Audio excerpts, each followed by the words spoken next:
Les mostramos el estudio de conducción nerviosa motora del nervio cubital hacia el abductor digiti minimi. Colocamos el electrodo de registro sobre el vientre muscular del abductor digiti minimi. La referencia se coloca lo más lejos posible en el quinto dedo. Como se ha hecho antes, colocamos el electrodo de tierra entre el estimulador y el electrodo de registro.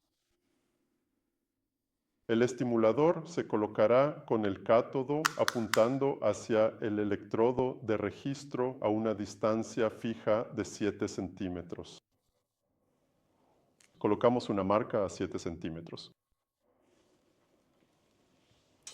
En la pantalla tenemos una sensibilidad de 5 milivoltios por división.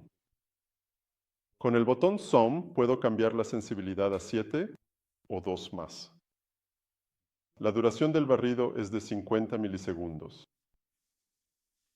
Me gusta trabajar con un estimulador eléctrico porque con una sola mano puedes cambiar fácilmente el pulso, la estimulación y pasar a un sitio de estimulación más proximal. Las almohadillas están un poco húmedas y colocamos el cátodo aquí, sobre el nervio cubital. Estimulamos, por ejemplo, a 10 miliamperios. Damos un estímulo y esperamos alguna respuesta aumentando la intensidad del estímulo. Aquí vemos un potencial de acción muscular compuesto inicial, que por supuesto no tiene una amplitud completa. Cambiamos la posición del estimulador un poco más hacia el lado lateral. La respuesta es menor, así que volvemos a la posición original y aquí estimulamos un poco más fuerte.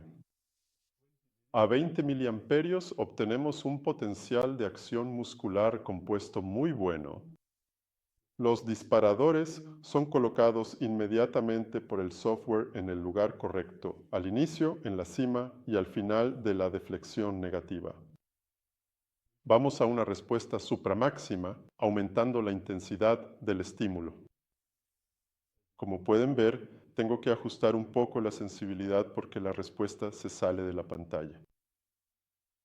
A 38 miliamperios, la amplitud del potencial de acción muscular compuesto se mantiene igual. Tenemos un potencial muscular compuesto supramáximo adicional.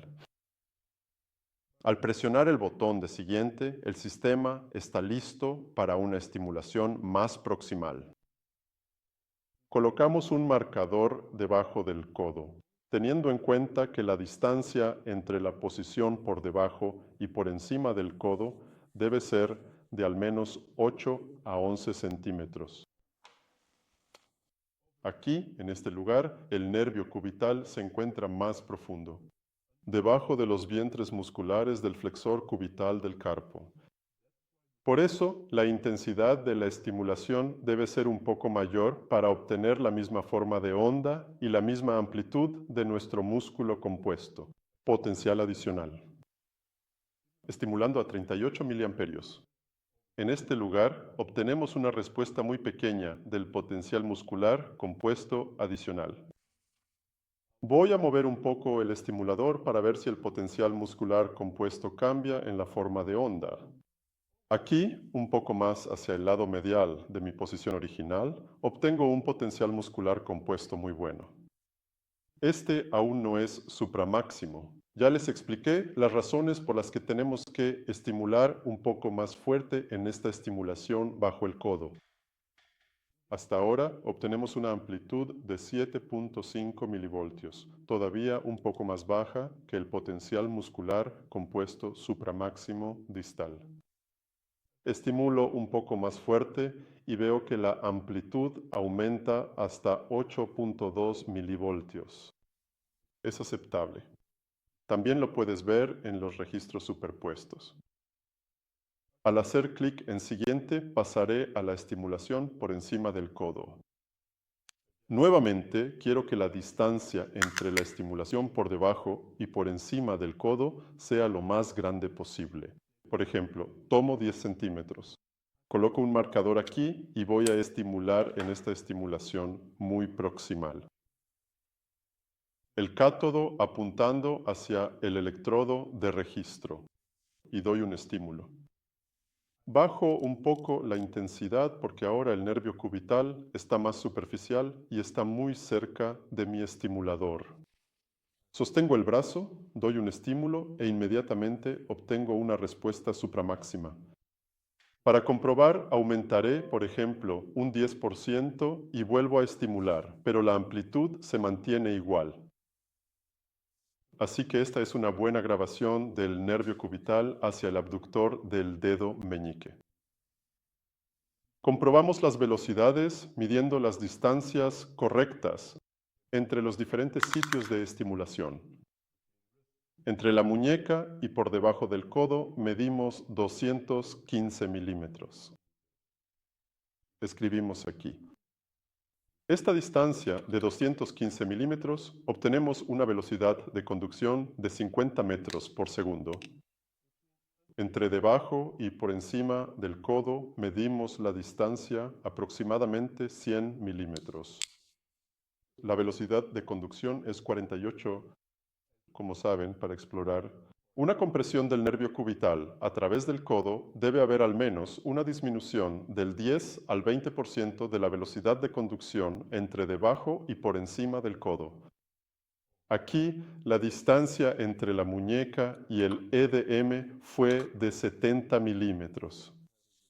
Continuemos después de haber obtenido este registro completamente normal de latencia distal, velocidad y amplitud del nervio cubital. Pasemos a la respuesta tardía. Colocamos los electrodos en los mismos lugares que para el estudio de conducción nerviosa motora y estimularemos aquí en nuestro sitio de estimulación distal. Para pasar del estudio de conducción nerviosa motora a la onda F, podemos presionar el botón de onda F aquí.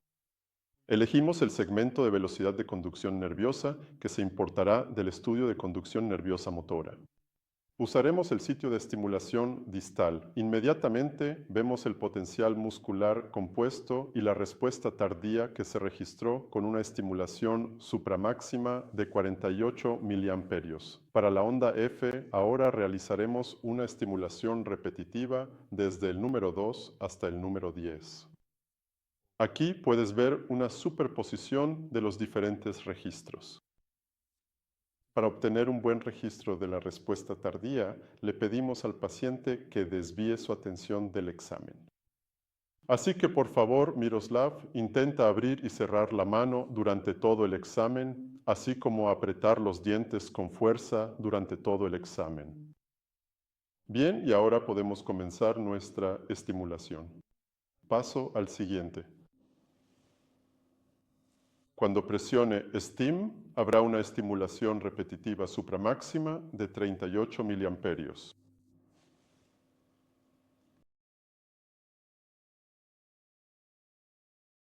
Las 10 estimulaciones están superpuestas aquí. El software mide inmediatamente la latencia mínima de la onda F. También muevo esta barra al inicio de la latencia mínima de la onda F. Como pueden ver, registramos 27.8 milisegundos, que es una latencia normal de la onda F. Así que la función de superposición ocurre de inmediato en esta máquina de forma automática y esto es bastante útil.